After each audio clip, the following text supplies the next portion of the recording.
नमस्ते।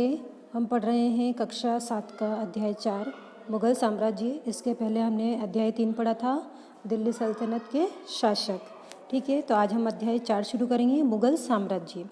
मध्यकाल में किसी भी शासक के लिए भारतीय उपमहाद्वीप जैसे बड़े क्षेत्र पर जहाँ लोगों एवं संस्कृतियों में इतनी विविधताएँ हों, शासन कर पाना अत्यंत ही कठिन कार्य था।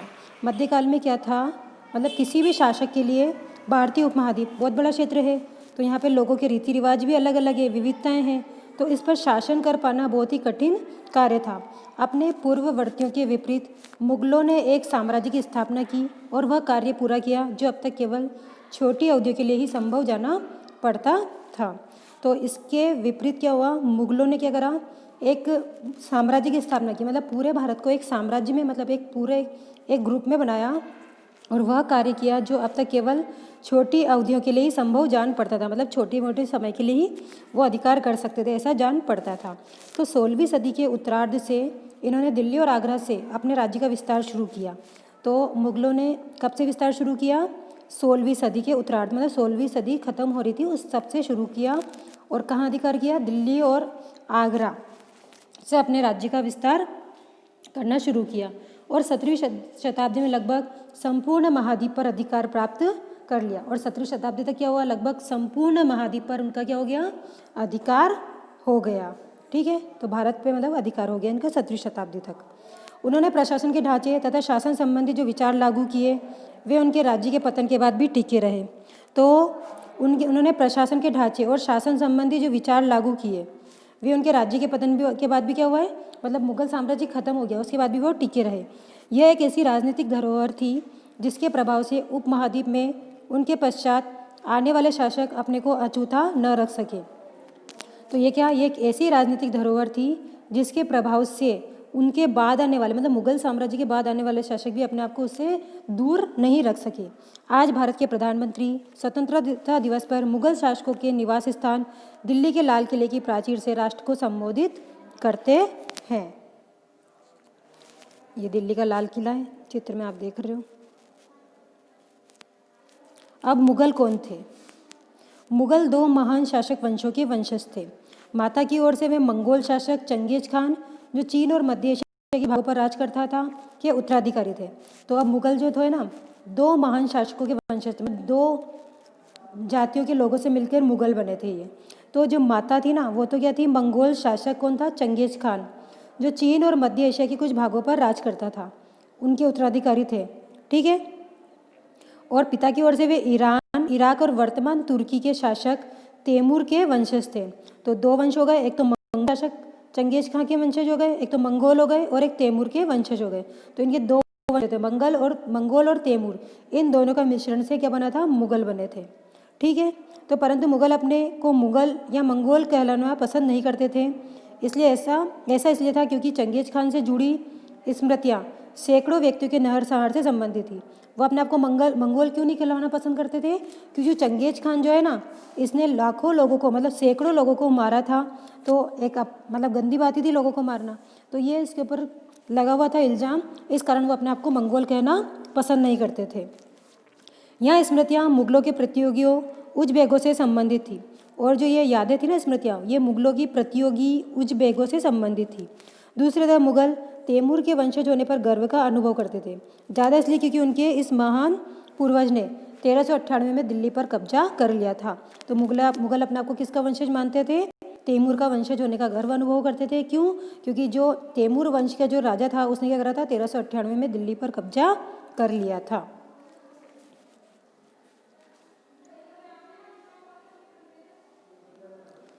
चित्र 2, तैमूर, उसके उत्तराधिकारी और मुगल सम्राटों का एक लघु चित्र। मध्य में तैमूर और उसके दाहिनी और उसका पुत्र मिरिन शाह, जो प्रथम मुगल सम्राट बाबर का लकड़ दादा था।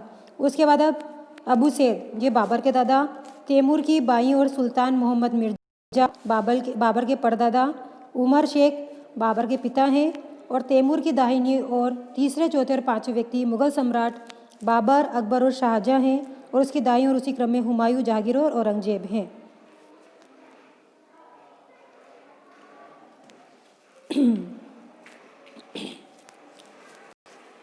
उन्होंने अपनी वंशावली का प्रदर्शन चित्र बनाकर किया। प्रत्येक मुगल शासक ने तैमूर के साथ अपना चित्र बनवाया।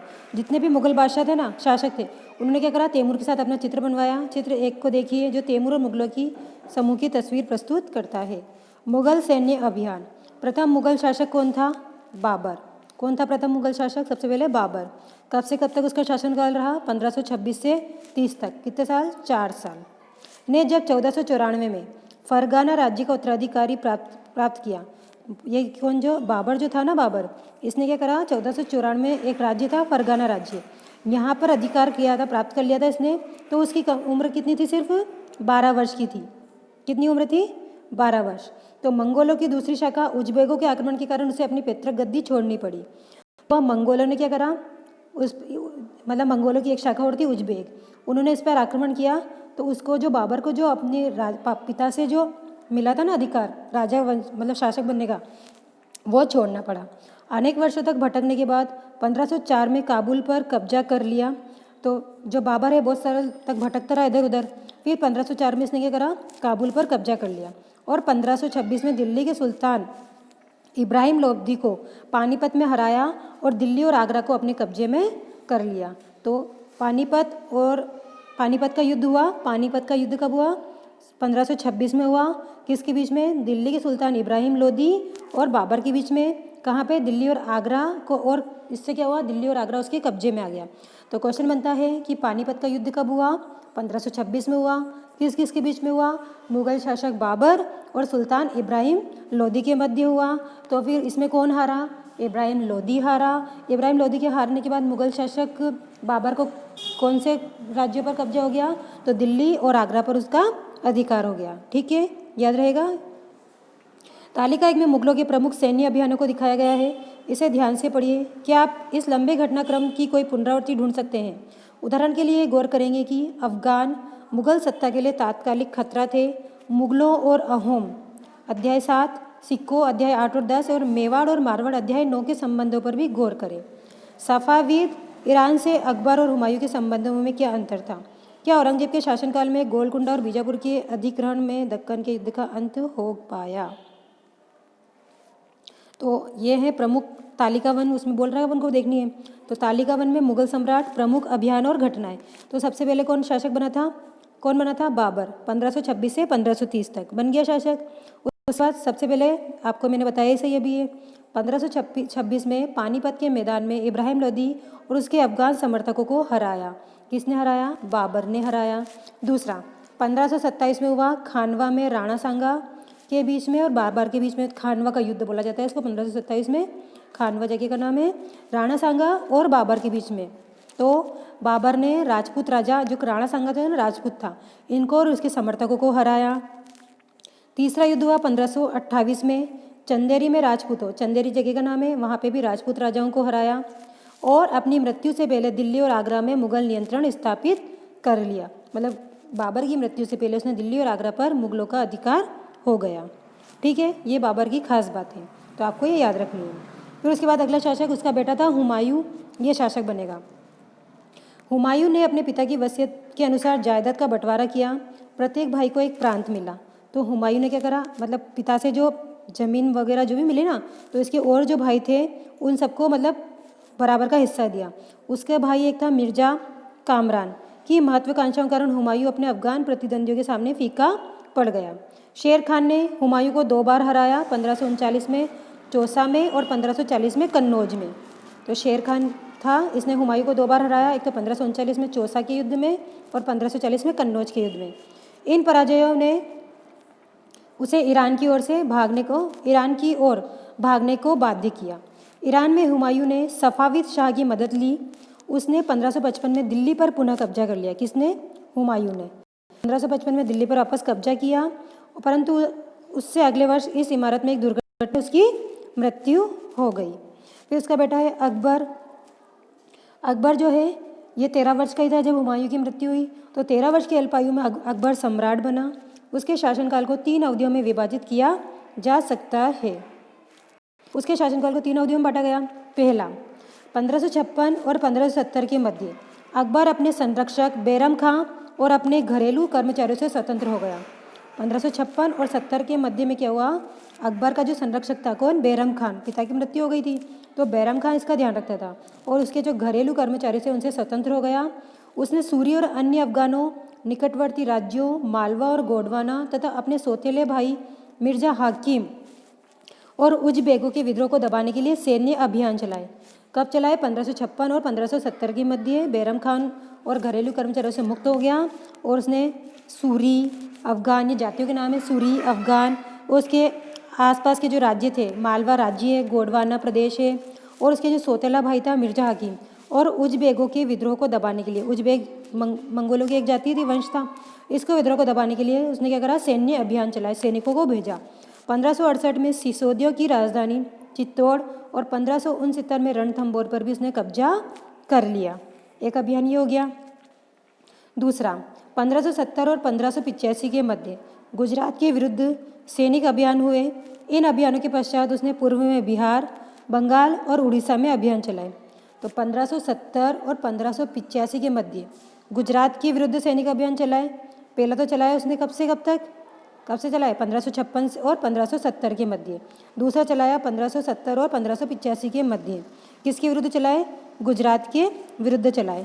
इन अभियानों के बाद पूर्व में बिहार, ये भारत का नक्शा, इधर पूर्व की तरफ इधर बिहार, बंगाल और उड़ीसा में अभियान चलाए, मतलब बंगाल, बिहार और उड़ीसा में अभियान चलाए, जिन्हें 1569 से 80 में मिर्जा हाकिम के पक्ष में हुए विद्रोह ने और जटिल कर दिया। तीसरा, 1585 से 1605 के मध्य अकबर के साम्राज्य का विस्तार हुआ। अब धीरे धीरे क्या हुआ, युद्ध कर रहा था तो इसके साम्राज्य का विस्तार हुआ। कब, 1585 से 1605 के मध्य। उत्तर पश्चिम में अभियान चलाए गए, उत्तर पश्चिम जो राज्य थे वहाँ पे अभियान चलाए गए। सफ़ाविदों को हराकर कांधार पर कब्जा कर लिया। तो सफ़ाविद जो थे ना, सफ़ाविद कोई जाति थी, उनको हराकर क्या करा, कांधार जो था अभी वर्तमान में पाकिस्तान में, उस पर अपना अधिकार जमा लिया और कश्मीर को भी जोड़ लिया। मिर्जा हाकिम की मृत्यु के पश्चात काबुल को भी उसने अपने राज्य में मिला लिया और दक्कन के अभियान, दक्कन मतलब दक्षिण के अभियानों की शुरुआत हुई और बरार, खानदेश और अहमदनगर के कुछ हिस्सों को भी अपने राज्य में मिला लिया। तो शासन के अंतिम वर्षों में अकबर की सत्ता राजकुमार सलीम के विद्रोह के कारण लड़खड़ाई। तो लास्ट मतलब इतने राज्य पर अधिकार कर लिया था, लेकिन उसका पुत्र जो था ना सलीम, उसके अंतिम वर्षों में, अकबर का जो अंतिम वर्ष चल रहे थे तब सलीम जो है इतना होशियार नहीं था, उसके कारण उसकी जो सत्ता है वो थोड़ी गड़बड़ाई। यही सलीम आगे चलकर सम्राट जहांगीर कहलाया। तो सम्राट जहांगीर का बच्चों का नाम क्या था, सलीम। ठीक है, फिर आ गया जहांगीर। जहांगीर ने अकबर के सैन्य अभियानों को आगे बढ़ाया। मेवाड़ के सिसोदिया शासक अमर सिंह ने मुगलों की सेवा स्वीकार की। इसके बाद सिखों, अहोमों और अहमदनगर के खिलाफ अभियान चलाए गए जो पूर्णतः सफल नहीं हुए। अब जहांगीर ने क्या करा, जहांगीर किसका बेटा था, अकबर का बेटा। जहांगीर ने अकबर के सैन्य अभियान, अकबर जो सैन्य अभियान चला रहा था उसको किसने आगे बढ़ाया, जहांगीर ने, क्योंकि इसका बेटा है। तो उसने मेवाड़ के सिसोदिया शासक, कौन, मेवाड़ का जो सिसोदिया का शासक था, सिसोदिया जाति का शासक था अमर सिंह ने मुगलों की सेवा स्वीकार की। मतलब इसने क्या करा, मतलब राजपूतों को, सिसोदिया वंश को अपने अंडर में ले लिया, मुगलों की सेवा स्वीकार की। इसके बाद इसने सिखों, अहोमों और अहमदनगर के खिलाफ अभियान चलाए जो पूर्णतः सफल नहीं हुए। जहांगीर के शासन के अंतिम वर्षों में राजकुमार खुर्रम, जो बाद में सम्राट शाहजहाँ कहलाया, जैसे सलीम था क्या कहलाया, जहांगीर, वैसे ही इसका बेटा हो गया खुर्रम, ये क्या कहलाया, शाहजहाँ कहलाया, ने भी विद्रोह किया। जहांगीर की पत्नी नूरजहाँ ने शाहजहाँ को हाशिए पर धकेलने के प्रयास किए जो असफल रहे। तो जहांगीर की जो पत्नी थी नूरजहाँ, उसने शाहजहाँ को हाशिए पर मतलब पीछे पहुँचाने का कार्य किया, तो वो असफल रहे। मतलब वो चाहती थी कि जो जहांगीर शाहजहाँ है ना वो आगे नहीं बढ़े। फिर आया शाहजहाँ। दक्कन में शाहजहाँ के अभियान जारी रहे, दक्कन मतलब दक्षिण में शाहजहाँ के अभियान जारी रहे। अफगान अभिजात खान जहान लोधी ने विद्रोह किया और वह पराजित हुआ। तो एक अफगान था कौन, अभिजात खान जहान लोधी, इसने विद्रोह किया और वो क्या हुआ, पराजित हुआ। अहमदनगर के विरुद्ध अभियान हुआ जिसमें बुंदेलों की हार हुई। फिर अहमदनगर के विरुद्ध अभियान हुआ, इसमें क्या हुआ, बुंदेलों की हार हुई और ओरछा पर कब्जा कर लिया, किसने, शाहजहाँ ने। उत्तर पश्चिम में बल्ख पर कब्जा, बल्ख जगह का नाम है, वहाँ पर कब्जा करने के लिए उज़्बेकों के विरुद्ध अभियान हुआ। उज़्बेक पता ही है मंगोलों का एक वंश था जो असफल रहा। तो बल्ख पर कब्जा कर लिया। उसके बाद उज़्बेकों के विरुद्ध अभियान चलाया जो असफल रहा। परिणाम स्वरूप कांधार सफ़ाविदों के हाथ में चला गया। 1632 में अंततः अहमदनगर में को मुगलों के राज्य में मिला दिया गया। 1632 में क्या हुआ, लास्ट में अहमदनगर को मुगल राज्य में मिला दिया गया और बीजापुर की सेनाओं ने सुलह के लिए निवेदन किया। 1657-58 में शाहजहाँ के पुत्रों के बीच 1657-58 में शाहजहाँ हो गया बूढ़ा, तो उसके पुत्रों के बीच क्या हुआ कि कौन राजा बनेगा, मैं राजा बनूंगा, मैं राजा बनूंगा। इसके लिए क्या होना शुरू की, झगड़ा शुरू हो गया। इसमें औरंगजेब की विजय हुई। तो इसका जो सबसे ये एक पुत्र औरंगजेब था, ये जीता और दारा शिकोह समेत उसके तीनों भाइयों की मौत के घाट उतार दिया। तो उसके जो और भाई थे ना, दारा शिकोह और उसके और भी 3 भाई थे, उनको मार दिया और शाहजहाँ को उसकी शेष ज़िंदगी के लिए आगरा में कैद कर दिया। देख लो, अपने पिता को ही कैद कर लिया था किसने, औरंगजेब ने, और अपने 3 भाइयों को मार दिया, सबसे क्रूर शासक। आगे औरंगजेब 1663 में उत्तर पूर्व में अहोमों की पराजय हुई। अहम एक वही जाति थी, इनकी पराजय हुई 1663 में, परंतु उन्होंने 1680 पुनः विद्रोह कर दिया। हार गए थे, फिर भी वापस उन्होंने क्या करा, लड़ाई के लिए विद्रोह कर दिया। उत्तर पश्चिम में यूसुफजई और सिखों के विरुद्ध अभियानों को अस्थायी सफलता मिली। उत्तर पश्चिम में क्या हुआ, यूसुफजई ये जातियाँ हैं और सिख, इनके विरुद्ध अभियान में इसको क्या मिली, अहोमों को अस्थायी मतलब परमानेंट सफलता नहीं मिली, थोड़े दिन के लिए सफलता मिली। तो मारवाड़ के राठौड़ राजपूतों ने मुगलों के खिलाफ विद्रोह किया। फिर जो मारवाड़ के जो राठौड़ राजपूत थे, राजपूतों ने भी क्या करा, मुगलों के खिलाफ, मतलब वो उनको बाहर भगाना चाहते थे मुगलों को, उनके खिलाफ विद्रोह किया। इसका कारण यह था कि आंतरिक राजनीति और उत्तराधिकार के मसलों में मुगलों का हस्तक्षेप। वो क्यों भगाना चाहते थे मुगलों को, क्योंकि जो राजनीति थी ना हमारी, मतलब राजपूतों की जो राजनीति थी या कोई भी फैसले लेना होता था, उसमें मुगल क्या करने लगे थे, हस्तक्षेप करने लगे थे, दखल अंदाजी करने लगे थे। तो मराठा सरदार शिवाजी के विरुद्ध मुगल अभियान प्रारंभ में सफल रहे। तो सबसे ये जो मराठा के सरदार थे शिवाजी, इनके विरुद्ध भी मुगलों ने अभियान चलाया, जो ये प्रारंभ में तो सफल रहे, परंतु औरंगजेब ने शिवाजी का अपमान किया और शिवाजी आगरा स्थित मुगल कैदखाना से भाग निकला। लेकिन जो मराठा सम्राट शिवाजी थे ना, वो औरंगजेब के दरबार में गए तो औरंगजेब ने क्या करा, उनका अपमान कर दिया। तो वहाँ से मुगल कैदखाने से भाग निकले। उन्होंने अपने को स्वतंत्र शासक घोषित करने के पश्चात मुगलों के विरुद्ध पुनः अभियान चलाए। तो उन्होंने अपने को क्या करा, स्वतंत्र शासक घोषित कर लिया, किसने, शिवाजी ने। मुगलों के विरुद्ध पुनः अभियान चलाए। राजकुमार अकबर ने औरंगजेब के विरुद्ध विद्रोह किया, जिसमें उसे मराठों और दक्कन की सल्तनत का सहयोग मिला। अंततः वह सफाविद ईरान भाग गया। अकबर के विद्रोह के पश्चात औरंगजेब ने दक्कन के शासकों के विरुद्ध सेनाएं भेजी। अकबर के विद्रोह के पश्चात औरंगजेब ने दक्कन के शासकों के विरुद्ध, दक्कन मतलब दक्षिण के शासक के विरुद्ध सेना भेजी। 1685 में बीजापुर और 1687 में गोलकुंडा को मुगलों ने अपने राज्य में मिला लिया। फिर 1698 में औरंगजेब ने दक्कन में मराठों, जो छापामार पद्धति का उपयोग कर रहे थे, के विरुद्ध अभियान का प्रबंध स्वयं किया। औरंगजेब को उत्तर भारत में सिखों, जाटों और सतनामियों, उत्तर पूर्व में अहमों और दक्कन में मराठों के विद्रोह का सामना करना पड़ा। उसकी मृत्यु के पश्चात उत्तराधिकार के लिए युद्ध शुरू हो गया। ये जो अकबर आ रहा है ना वापस, ये औरंगजेब का पुत्र था। ठीक है, अब एक सेकंड। तो आज हमने सारे जितने भी मुग़ल सम्राट थे उन सब के बारे में थोड़ी थोड़ी जानकारी प्राप्त की। ये आपको घर पे एक बार और रीडिंग लगाना है। वीडियो समझ नहीं आए तो एक बार की जगह 2 बार देखें। चैनल को लाइक करें, सब्सक्राइब करें और ज़्यादा से ज़्यादा शेयर करें।